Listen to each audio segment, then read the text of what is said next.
오늘 하나님의 말씀은 잠언 13장 1절부터 13절 말씀입니다. 지혜로운 아들은 아비의 훈계를 들으나 거만한 자는 꾸지람을 즐겨 듣지 아니하느니라. 사람은 입의 열매로 인하여 복록을 누리거니와 마음이 괴사한 자는 강포를 당하느니라. 입을 지키는 자는 자기의 생명을 보전하나 입술을 크게 벌리는 자에게는 멸망이 오느니라. 게으른 자는 마음으로 원하여도 얻지 못하나 부지런한 자의 마음은 풍족함을 얻느니라. 의인은 거짓말을 미워하나 악인은 행위가 흉악하여 부끄러운 데에 이르느니라. 공의는 행실이 정직한 자를 보호하고 악은 죄인을 패망하게 하느니라. 스스로 부한 채하여도 아무것도 없는 자가 있고 스스로 가난한 채하여도 재물이 많은 자가 있느니라. 사람의 재물이 자기 생명의 속전일 수 있으나 가난한 자는 협박을 받을 일이 없느니라. 의인의 빛은 환하게 빛나고 악인의 등불은 꺼지느니라. 교만에서는 다툼만 일어날 뿐이라. 권면을 듣는 자는 지혜가 있느니라. 망령되이 얻은 재물은 줄어가고 손으로 모은 것은 늘어가느니라. 소망이 더디 이루어지면 그것이 마음을 상하게 하거니와 소원이 이루어지는 것은 곧 생명나무니라. 말씀을 멸시하는 자는 자기에게 패망을 이루고 계명을 두려워하는 자는 상을 받느니라. 아멘. 오늘 말씀의 제목은 말과 재물에 관한 지혜입니다. 먼저 오늘 성경은 1절과 13절에서 이 지혜의 말씀을 들으라 라고 말하고 있습니다. 지혜로운 사람은 지혜의 말씀을 듣는 자입니다. 그러나 어리석은 사람은 이 지혜의 말씀을 듣지 않습니다. 우리 사랑하는 모든 성도님들이 오늘도 하나님의 말씀을 듣고 그 말씀을 따라 행함으로 지혜로운 주님의 자녀들이 다 되시기를 간절히 바랍니다. 오늘 말씀의 내용은 사실 앞에서 나왔던 여러 가지 교훈들에 대한 반복임을 우리는 알 수가 있습니다. 2절부터 6절까지는 말에 관하여서 또 7절부터 12절은 재물에 관하여서 말하고 있습니다. 이것은 우리의 인생에 있어서 말이라는 것이 또 우리가 재물을 대하는 태도가 어떠한가 하는 것이 너무나 중요하다라는 것을 말해주는 것입니다. 하나님께서 반복적으로 우리에게 하시는 이 말씀을 우리가 듣고 지혜로운 말을 하며 재물에 관한 태도를 지혜롭게 하여서 하나님의 은혜를 누리시기를 간절히 바랍니다. 오늘 말씀 2절은 사람은 입의 열매로 인하여 복록을 누린다 이렇게 말합니다. 여기서 복록으로 번역된 단어는 토브입니다. 이것은 좋다라는 뜻이에요. 모든 좋은 것들을 말하는 것입니다. 그러니까 사람은 말을 어떻게 하느냐에 따라서 모든 좋은 것을 누릴 수 있다라고 성경은 말하는 것입니다. 우리의 속담에도 말 한마디로 천냥빚을 갚는다라는 말도 있지 않습니까? 그러니까 사람과 사람 사이에서 서로 주고받는 말이 너무나 중요하다라는 거예요. 그 말 한마디가 모든 상황을 완전히 역전시킬 수도 있다라는 것입니다. 그리고 더 나아가서 우리의 말이 중요한 이유는 무엇이냐면 우리가 하는 모든 이야기들을 하나님이 들으신다라는 것입니다. 민수기 14장 28절 말씀은 이렇게 기록하고 있습니다. 여호와의 말씀에 내 삶을 두고 맹세하노라. 너희 말이 내 귀에 들린 대로 내가 너희에게 행하리니. 아멘.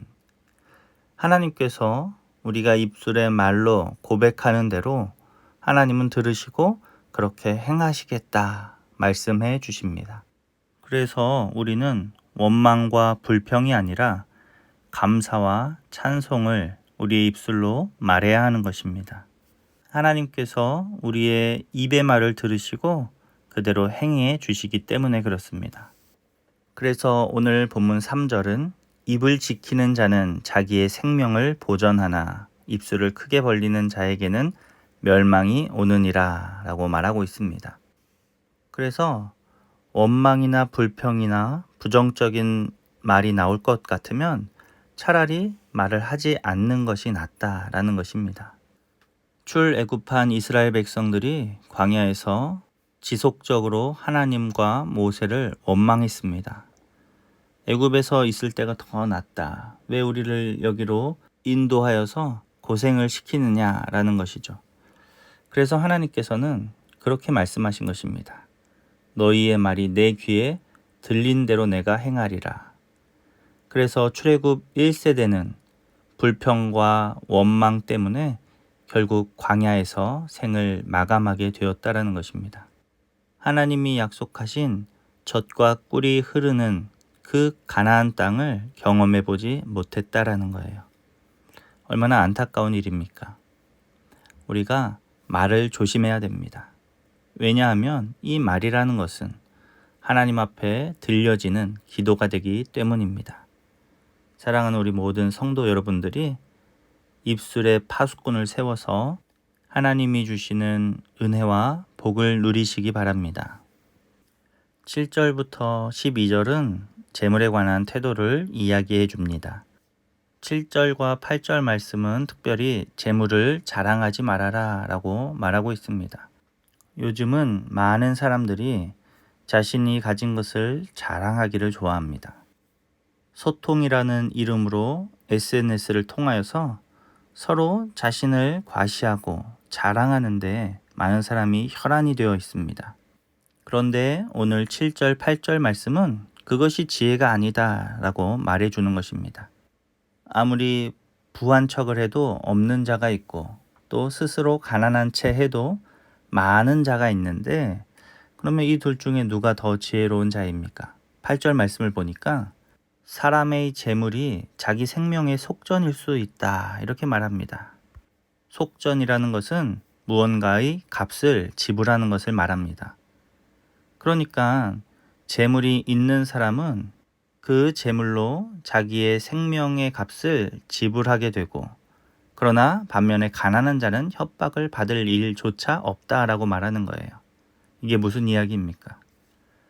그러니까 없으면서도 있는 척해서 다른 사람들에게 자신이 재물이 많다라고 과시하는 그 사람들은 여러 가지 일들에 휘말릴 가능성이 있고 그래서 그 자신의 얼마 없는 그 재물로 자기를 위해서 써야 되는 이런 일들이 생길 수 있지만 그러나 가난한 자는 그런 일들에 휘말릴 일이 없기 때문에 많은 것을 가졌지만 스스로 가난한 채 하는 그 사람이 더욱 지혜로운 사람이다 라고 성경은 말하고 있는 것입니다. 우리가 인생을 살아보면 실제로 그렇습니다. 자기 자신을 포장해서 많이 있는 것처럼 이렇게 과시하면 그 사람은 많은 사람들의 시기와 질투를 받게 됩니다. 그러나 가난해 보이고 없어 보이는 사람은 긍휼과 동정을 얻게 되는 것입니다. 그러므로 나의 있는 것을 드러내고 과시하는 자가 지혜로운 사람이 아니라 도리어 없는 채 하며 쓸데없는 문제를 만들지 않는 그 사람이 지혜로운 사람이다 라고 오늘 성경은 말해주는 것입니다. 오늘 말씀을 듣고 저와 여러분이 이런 지혜로운 사람이 다 되시기를 간절히 바랍니다. 또 11절 말씀에서는 망령되이 얻은 재물은 줄어가고 손으로 모은 것은 늘어가느니라 라고 교훈합니다. 이것은 열심히 땀 흘려서 재물을 얻으라 라고 말하는 것입니다. 그러니까 일하지 않고 쉽게 재물을 얻으면 그만큼 쉽게 잃어버릴 수 있다라는 거예요. 그러나 열심히 하나님의 명령을 따라서 땀 흘려서 수고하고 번 그 재물은 하나님께서 주신 것이므로 하나님의 약속대로 점점 늘어가게 된다라고 말하고 있는 것입니다. 그러니까 참 지혜는 무엇입니까?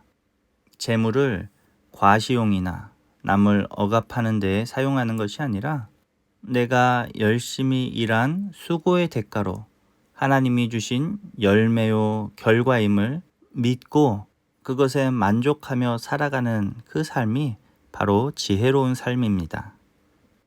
사랑하는 우리 모든 성도님들이 재물에 관하여서도 지혜로운 자가 되어서 하나님이 주시는 복과 은혜를 누리시기 바랍니다. 중요한 것은 하나님의 이 교훈의 말씀을 우리의 귀로 듣고 우리의 마음에 잘 새기는 것입니다. 이 말씀을 듣고 우리의 마음이 변화되고 나의 삶이 바뀐다면 반드시 하나님의 약속의 말씀대로 복과 은혜를 누리게 될 것입니다. 우리 모두가 이 말씀 듣기를 즐겨하는 지혜로운 주님의 자녀들이 되시기를 간절히 바랍니다. 기도하겠습니다. 하나님 감사합니다. 오늘 말씀을 통해서 다시 한번 우리에게 지혜가 무엇인지 깨닫게 하시니 감사를 드립니다. 말과 재물에 대한 이 지혜의 말씀을 우리가 들었으니 이 말씀대로 행하여서 하나님의 복과 은혜를 누리는 우리 모두가 될 수 있도록 하나님 은혜를 더하여 주시옵소서. 감사드리며 예수님의 이름으로 기도합니다. 아멘.